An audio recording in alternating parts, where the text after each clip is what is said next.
Hello, everyone.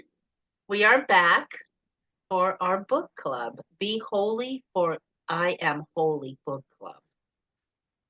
The book we are reading is The Complete Visions of Anne Catherine Emmerich. So today we are going to start on page 22 in the book, if you have the book. And we're going to read The Tower of Babel. The building of the Tower of Babel was a work of pride. The builders aimed at constructing something according to their own ideas and thus resist the guidance of God. When the children of Noah is another name for Noah, when the children of Noah had become very numerous, the proudest and most experienced among them met to resolve upon execution of some work so great and so strong as to be the wonder of all ages to come, and cause the builders to be spoken of as most skilled. The most powerful of men. They thought not of God, they sought only their own glory.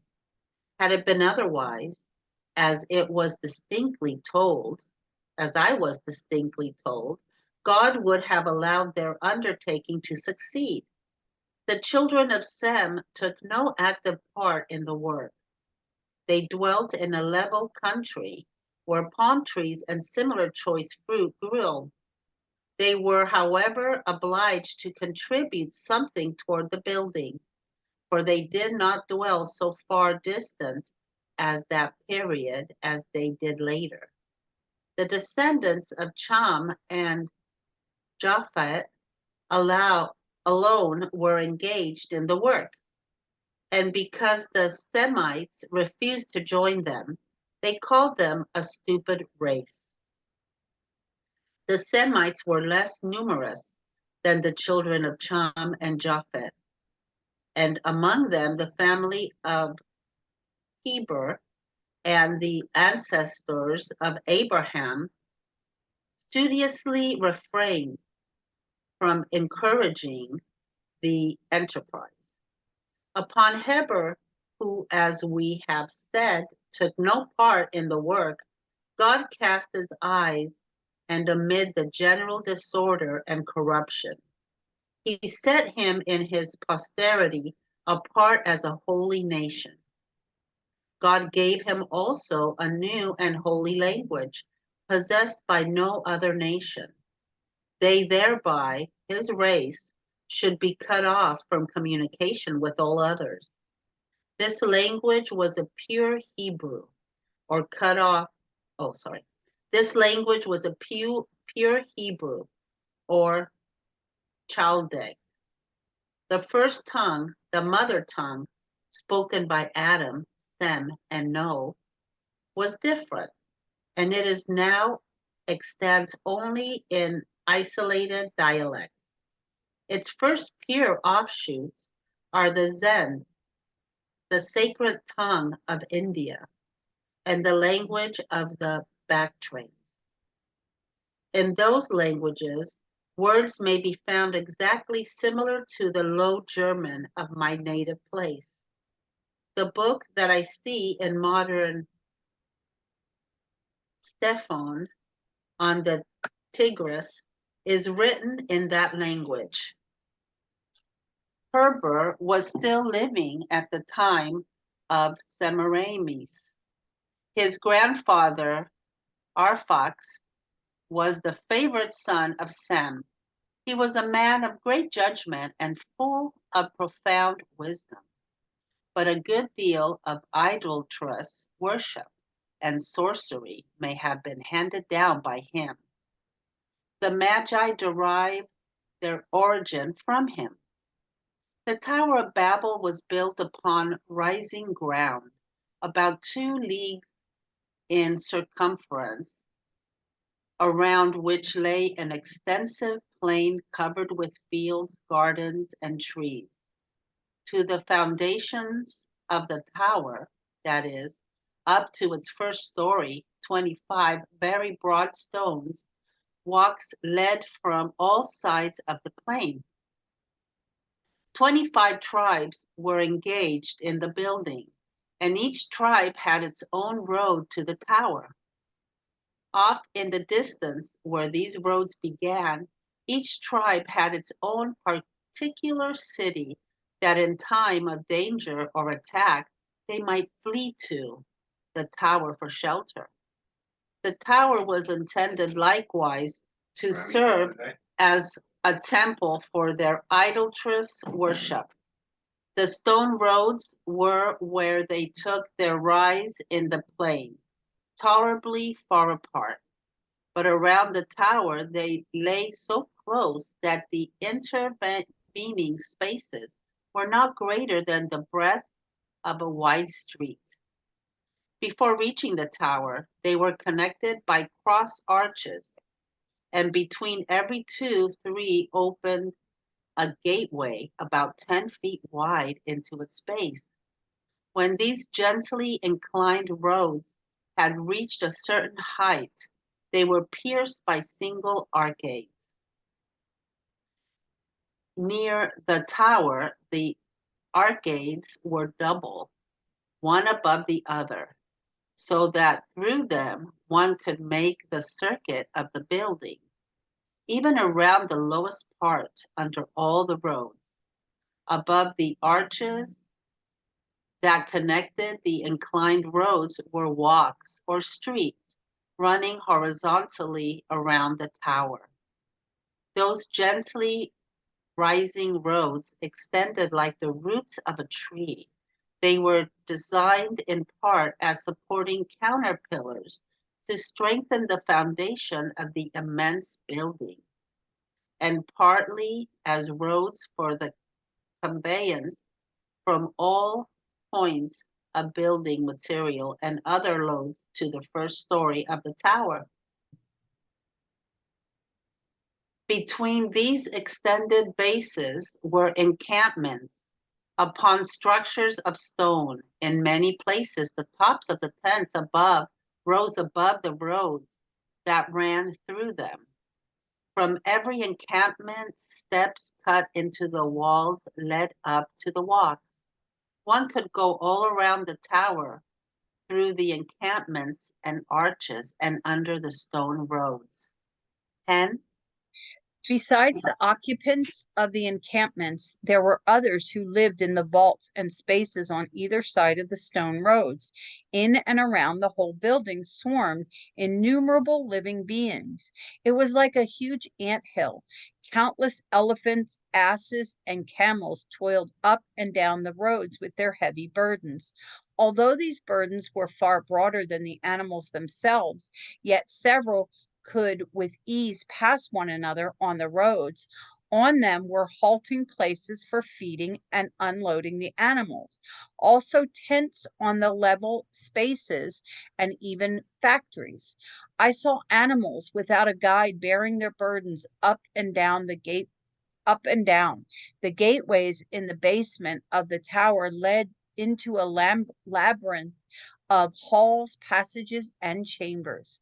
From this lower part of the tower, one could mount by steps cut out on all sides.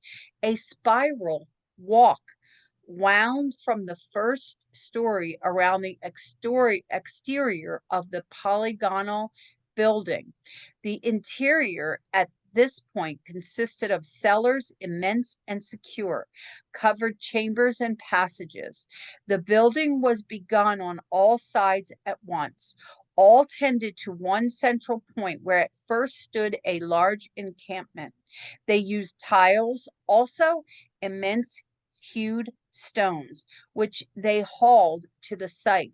The surface of the walks was quite white, and it glistened in the sun. At a distance, the sight it presented was wonderful. The tower was planned most skillfully.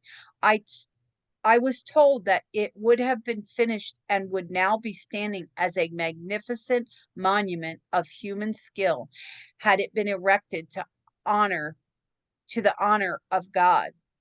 But the builders thought not of God. Their work was the offspring of presumption. The names of those that had contributed to the grandeur and magnificence of the building were inscribed with words of praise in the vaults and on the pillars. In the former, by means of different colored stones, and on the latter, in large characters. There were no kings, but only the heads of different families, and they ruled according to common counsel. The stones employed in the buildings were skillfully wrought. They fitted into one another, held one another together.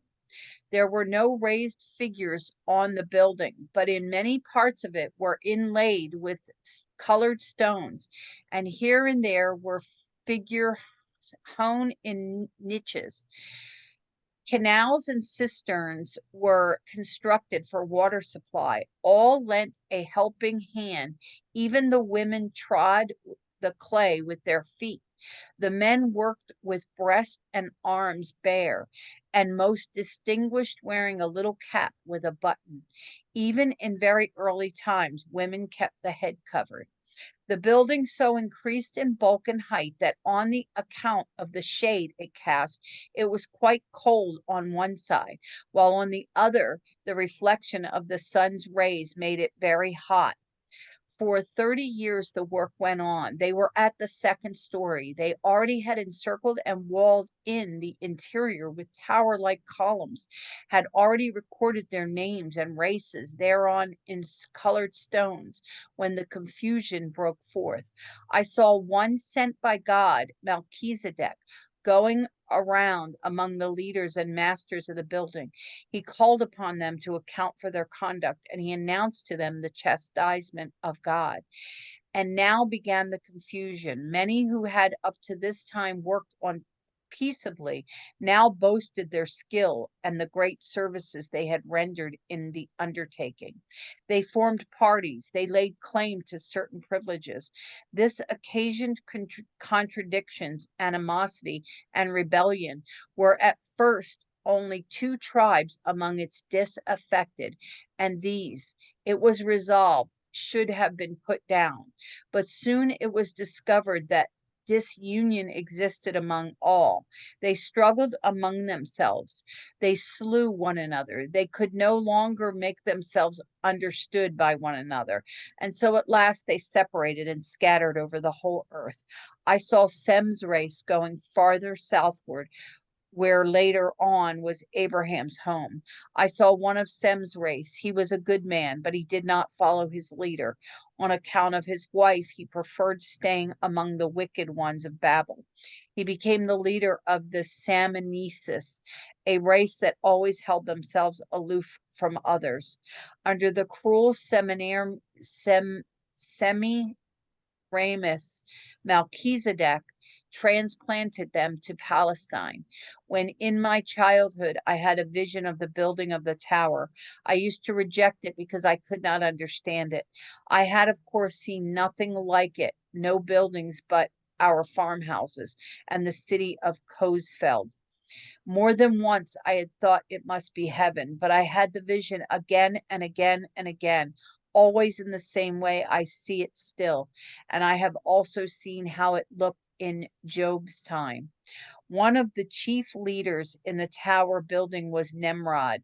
He was afterward honored as a deity under the name of Belus. He was the founder of of the race that honored Derketo and Semiramis as goddesses. He built Babylon out of the stones of the tower, and Semiramis greatly embellished it. He also laid the foundation of Nineveh and built substructures of stones for tent dwellings. He was a great hunter and tyrant. At that period, savage animals were very numerous, and they committed fearful ravages. The the hunted expeditions fitted out against them were as grand as military expeditions. They who slew these wild animals were honored as gods. Nimrod also. That is where the door serves as an egress for the smoke as well as for the cows. drove men together and subdued them.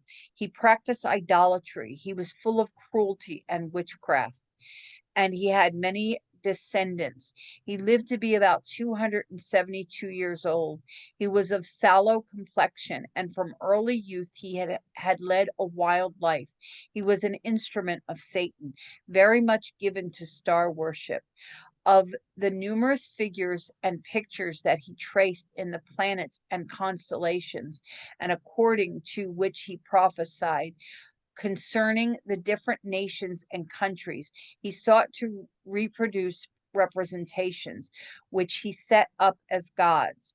The Egyptian owe their sphinx to him, as also their many armed and many headed idols. For 70 years, Nimrod busied himself with the histories of these idols, with ceremonial detail relative to their worship and the sacrifices to be offered them, also with the forming of the pagan priesthood. By his diabolical wisdom and power, he had subjected the races that he had led to the building of the tower. When the confusion of tongues arose, many of those tribes broke away from him, and the wildest of them followed Mizraim into Egypt. Nimrod built Babylon, subjected the country around, and laid foundation of the Babylonian empire. Among his numerous children were Ninus and Derketo. The last mentioned was honored as a goddess. Wow, that is interesting. I never really understood the Tower of Babel before. Like in the Bible, it talks very little of it. It doesn't really say a lot, but I know that it turned evil. Right. Because Well, it they were started, building it to try to reach God, right? They were trying to yes, but build it's it big enough to reach God, I no, think. God wasn't even mentioned, Oh, but it was? He that's wasn't? what they say here. Now we can look more into it, but it says that that these that the now remember Melchizedek is one of the priests or whatever, Yes, we know him. and He was he like, came around and he yeah, said to them, what are you doing? You're not taking God into account here. And they're like, but our egos, we're building this and we know what we're doing and we're so skilled. Look, human beings, look at the World Trade Centers. The way that they built that, it was never supposed to fall, not even if a plane hit it, if an earthquake. Men cannot do, we can't sit there and say our skills. Everything needs to be offered to the glory of God.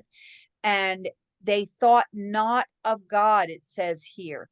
They sought only their own glory. Okay, so maybe they were doing it to build to God, but they thought not of God. They might have been trying to reach him. There are a lot of people in this world that think that they are reaching God because they sing or whatever, or they go into church. You can't just go into church. It's like going a car, it's just like going into a garage. You don't become a car or whatever. You don't, you can't, it can't be about our ego. It can't be about glory. And that's what they were doing here. It was all about them. And so that stood out to me right away. What else were you saying? and also the women, how they covered their heads. Even in those times, they started Oh covering their heads. yes. Oh yes, yes. They even cover some of them their whole thing. By the way, this is the Tigris. The Tigris is a river there. You pronounced it Tigris, but it's actually Tigris. That's Some the of those river. words are hard to pronounce. They I are. They're apologize, so guys. hard. I And we're not going to apologize. pronounce them right, guys. If you can tell us how to pronounce them right, we will, but we're doing the best we can because this is hard. These names, and most people won't read the Bible because they don't know how to pronounce names. It doesn't matter. We're going to Just read, yeah, yeah, just say it. just We work do through it. we do the best that we can. But You that can follow along as we're reading. You can follow along mhm, yourselves too. but This that is awesome what you do. Thank you. yeah, but that is the Tigris of the Tigris River. That's where they threw the Pachamama that was brought to the Oh, church. okay. That was the Tigris River. So that's what I want to say. So and I love the way she describes it here because we only know the little bit of the art that we've seen and a little bit of what it talks about in the Bible, which is minimal. So it's really interesting to hear her describe about the inside. And we only know the pictures that we've seen, and I actually love looking at it, and it's just so cool that this was the place that they went, and that all the languages were confused. And so it became, so the tower was in, okay, so it says the tower was intended likewise to serve as a temple for their idolatrous worship. That's what it says here, Jeanette. You see, Yeah. they were worshiping their own gods, not God the Father, right? So, um, before reaching the tower, they were connected by cross arches. And you see how she's describing this? These gateways, the 10 feet wide. This thing was huge. This thing was huge. And it was a center. So that does it say in the, I'm trying to remember, like I have the image, but I could be wrong. Does it say that they come to the to the tower to speak, and then their languages are spoken in their right languages? Is this where it takes place? Yeah, this is when God mixes up the language so they can't understand each other Right. And because of punishment. I believe, in my sense, is because of what they were but doing. don't the Christ disciples come and speak there, do they? Does it say that? No, Okay. All right. I I don't don't know think what, so. because Only thing I know is this that happened everybody long spoke before. one language and everybody was able to understand each other until this time. Right. And then Here's when God mixed it all up. is there something like that that the disciples did too? So Oh that's yeah, why I I don't wondered. remember. I'm That's sure there's a parable somewhere. Yeah, that's why I remember There's a that. parable. I thought it was about that. But anyway, I knew that this wasn't, because this time is years before Christ is born. Mhm. So, okay, so then what else came across me? That was one question I wanted to ask you. Um, and let's see, the building began on one side. Yeah, so that made me think of the twin towers. And there's a lot of buildings created so that they we think we're so amazing so that they won't fall, or earthquake proof. It's never. So yeah, it says here had it been erected to honor God. So it was more like a education center for their idolatrous worship. And we didn't really know that. So we did learn that here. Um the building so increased in bulk and height on account of the shade it cast. So that's what occurred to me here. This was so big. This was so big. Do we know where this was the other question I had for you. Do we know where this was? Sounds like yeah, obviously it's over there somewhere in the Middle East, but Wasn't it in Babylon?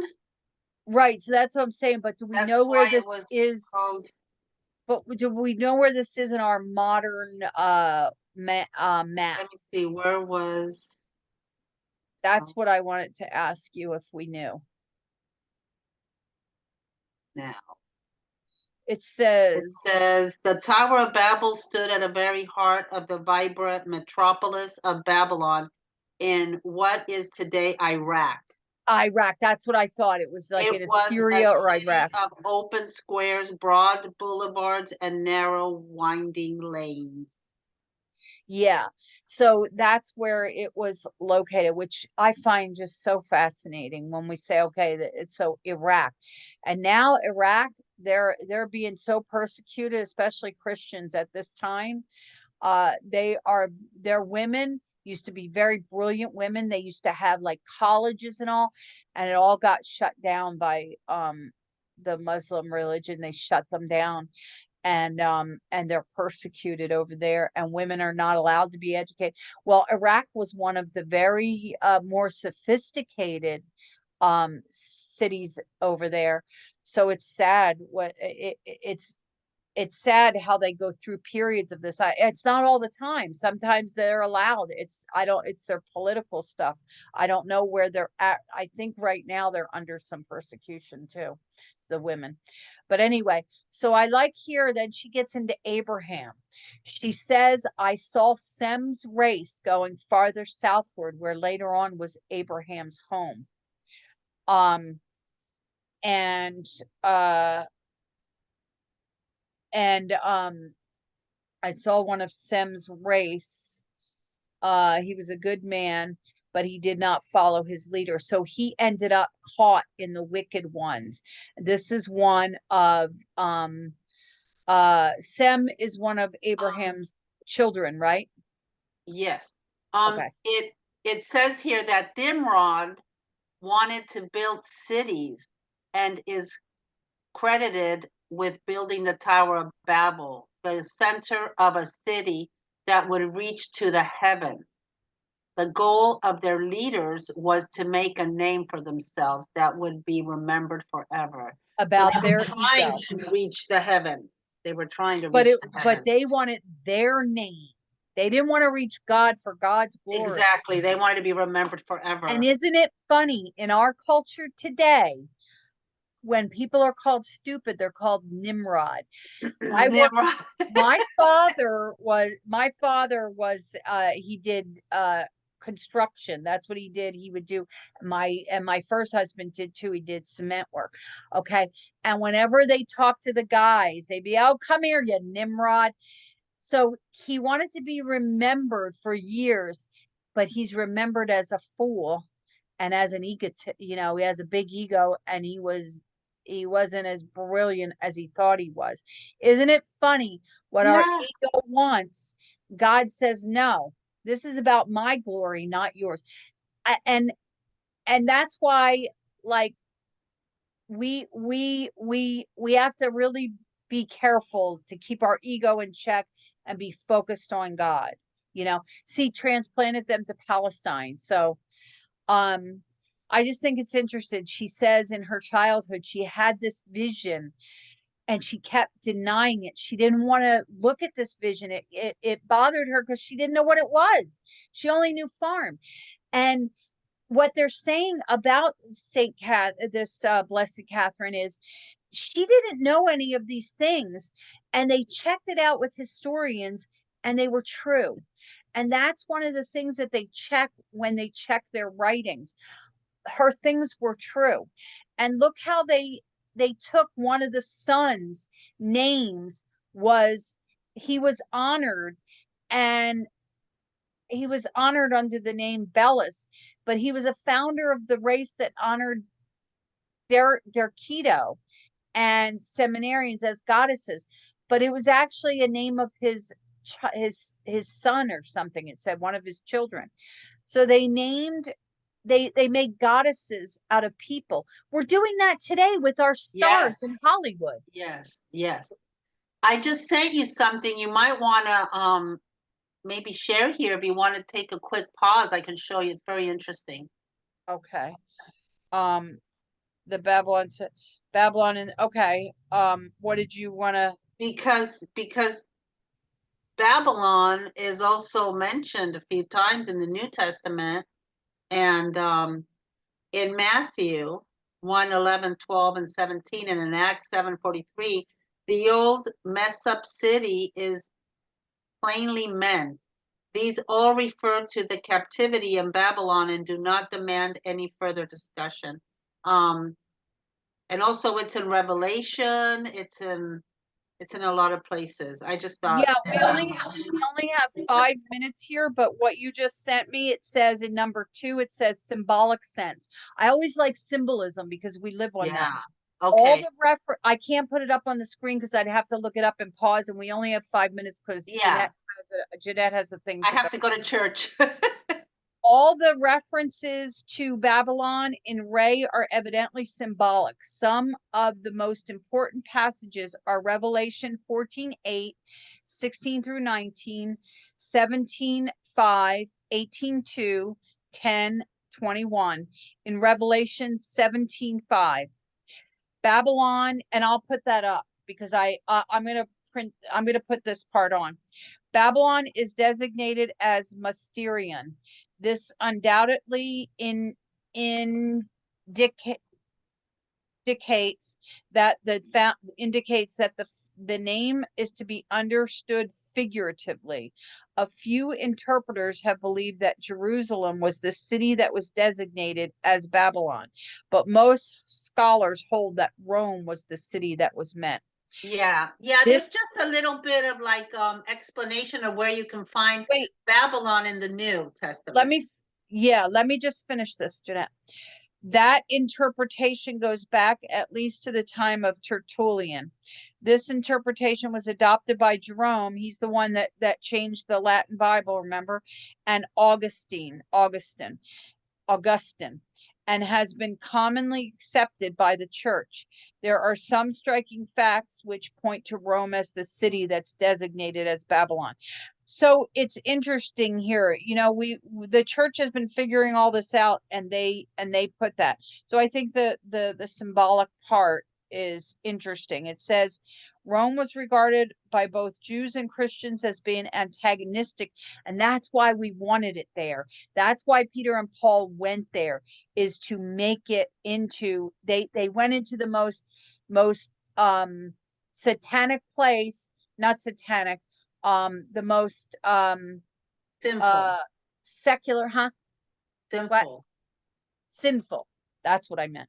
Sinful place. And that's what they wanted to turn around. So when people say, oh, the horror of Babylon, they try to say is Rome and the Catholic Church. It's because they don't know their history and they don't understand. They don't have all of the perspective. But here it says the comparison of Rome to Babylon is common in the Jewish apocalyptic literature. especially in Revelation. Right. It says this conception is accord with the predicted downfall of Babylon in Revelation 14:8, 18:2, 10 through 21. As Babylon had been the oppressor of Israel, it was natural that this new power, which was oppressing the people of God, should be designated as Babylon. So that was really good what you sent me. So I'll put that up. I'll put the link. So anyway, this was really interesting. And now I'm like, I'm hungry for more about Babylon. And that's what she does. She makes me hungry to hear more and to understand and put it in perspective, and then to hear her descriptions of it. And the fact that it was made for idolatry, and it's now used as the confusion of language. What does the most sinful people do? And what does Satan do? Was it John 8:44? I think the father of lies. He wants to create confusion, and the languages, that's where it all got mixed up, and it creates this confusion. That's what he wants.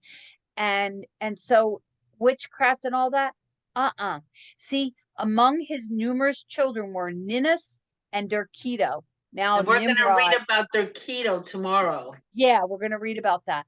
So isn't that interesting? And then they made it into, the last mention was honored as a goddess. We turn our Hollywood stars into goddesses.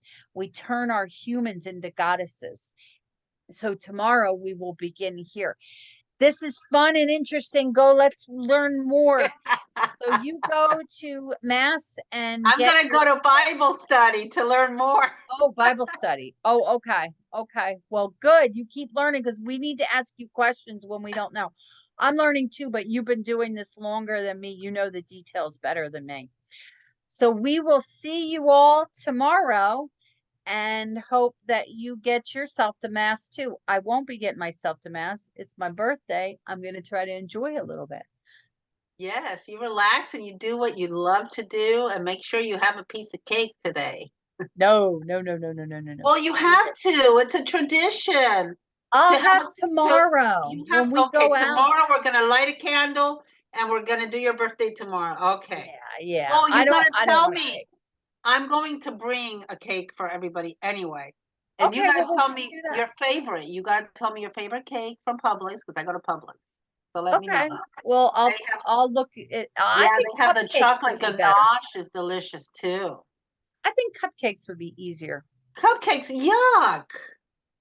With that, with that, Okay. with that buttercream frosting. Ooh, Okay, no. we'll find. Well, I'll. Something yummy,